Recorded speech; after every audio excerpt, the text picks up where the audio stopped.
जय मसीह। आप सभी का स्वागत है मेरे चैनल टेची आनंद में।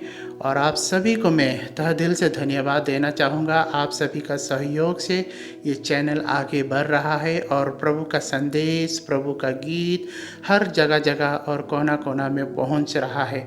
इसी प्रकार से आप लोगों का प्रेम बनाए रखिएगा और प्रार्थना में सहयोग करते रहिएगा।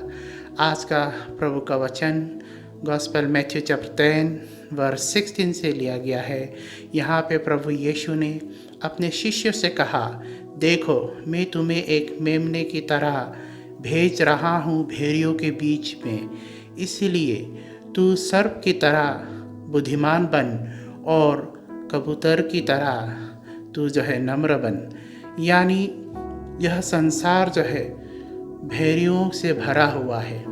हर तरफ नफरत, हर तरफ लोभ लालच, हर तरफ आपको नुकसान पहुंचाने के लिए, हर तरफ में करप्शन, हर तरफ में ईर्ष्या, घृणा, नफरत से भरा हुआ है।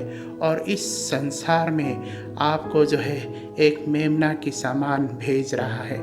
यानी भेड़ा लोग जो है मेमना को हमेशा खाने के लिए तैयार रहता है, लेकिन फिर भी हमें परमेश्वर ने एक मेमना की सामान भेजा है, जो कि हमें शांत, नम्र और जो कि हमें प्रेम फैलाने वाला हमें इंसान बनना है।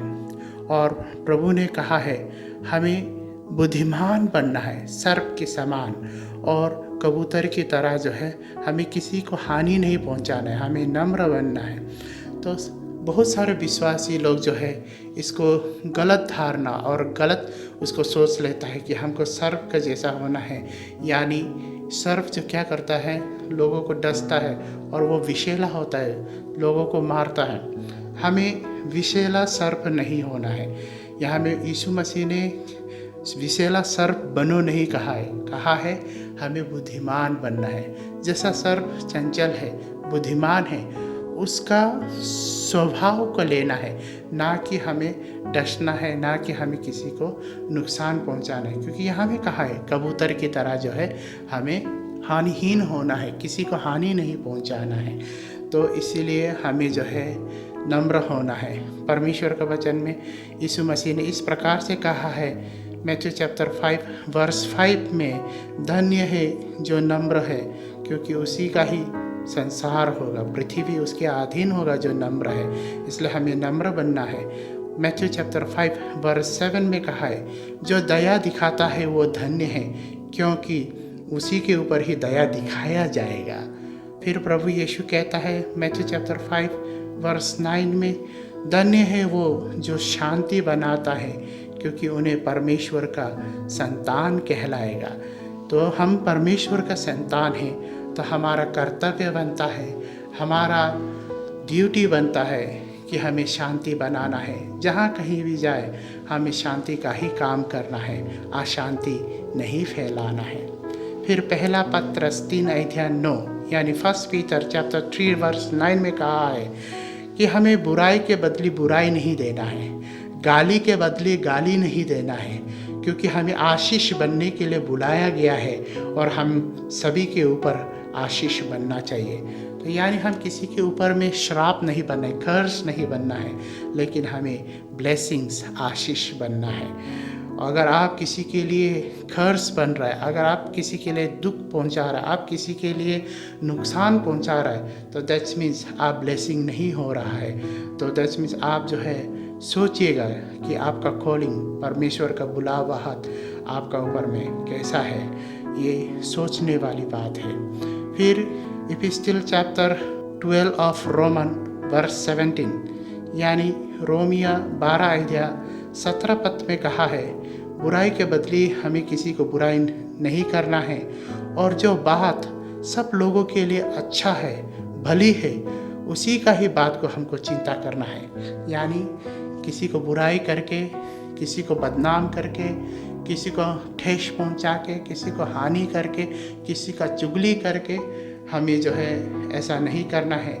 लेकिन उसके लिए जो भलाई है सारे समाज के आगे, सारे लोगों के आगे, वही बातें करना है, वही चिंता करना है। और यही परमेश्वर का आदमी का कैरेक्टर, नेचर यानी स्वभाव और चरित्र होना चाहिए।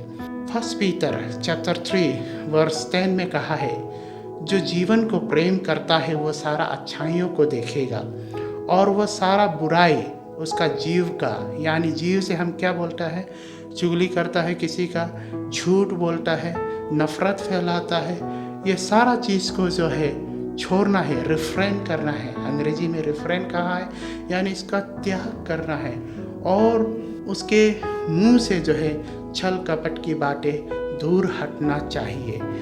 और फर्स्ट पीटर चैप्टर 3 वर्स 11 में यह भी कहा है कि सारी बुराई को छोड़ दो, अच्छा कर्म करो और शांति को तलाशो और शांति बनाए रखो।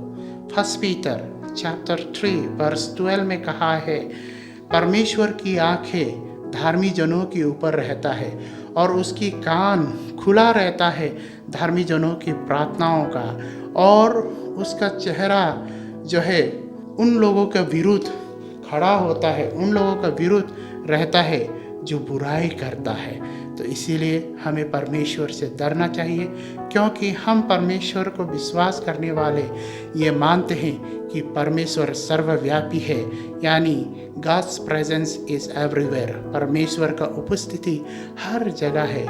आप क्या बोलता है, क्या करता है, वह सब सुनता है और वह सब देखता है। इसलिए हमेशा हमें अच्छा बोलना है, अच्छा कर्म करना है, अच्छा सोच रखना चाहिए।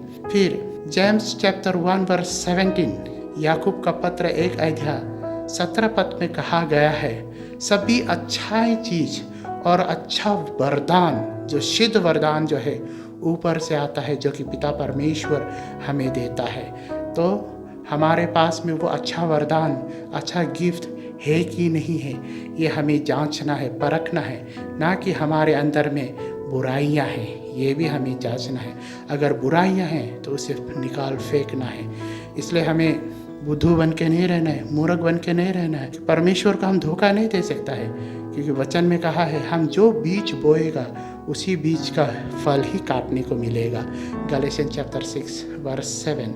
इसलिए हमेशा अच्छा बातें करो, अच्छा कर्म करो, अच्छा सोच रखो। रेवलेशन चैप्टर 22 वर्स 12 में कहा गया है, वो पुरस्कार देने वाला मसीही फिर से एक दिन आएगा और हर लोगों का कर्मों का प्रतिफल यानी पुरस्कार वो देगा। अच्छा कर्म करने वालों का अच्छा पुरस्कार, बुराई कर्म करने वालों का बुराई का प्रतिफल वो लेके आ रहा है। इसलिए अभी से सावधान, होशियार। इसलिए हे परमेश्वर के बच्चों, परमेश्वर के लोगों, यीशु मसीह का ये बात को याद रखिएगा। जॉन चैप्टर 13 वर्स 35 में कहा है कि सारे दुनिया के लोग तुम्हें मेरा शिष्य बोल के जाना जाएगा अगर तुम एक दूसरे से प्रेम रखते हो। यानी क्या कहा है, अगर, मतलब क्या है, if you love one another. अगर तुम एक दूसरे को प्रेम करता है तभी लोग जानेगा कि तू मेरा शिष्य है।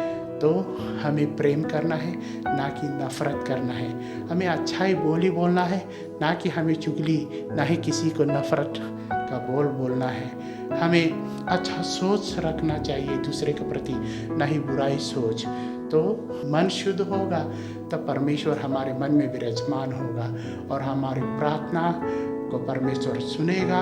हमारा जीवन आशीष से भर जाएगा और वही आशीष हम अपना परिवार, अपना समाज में हम बांटेगा।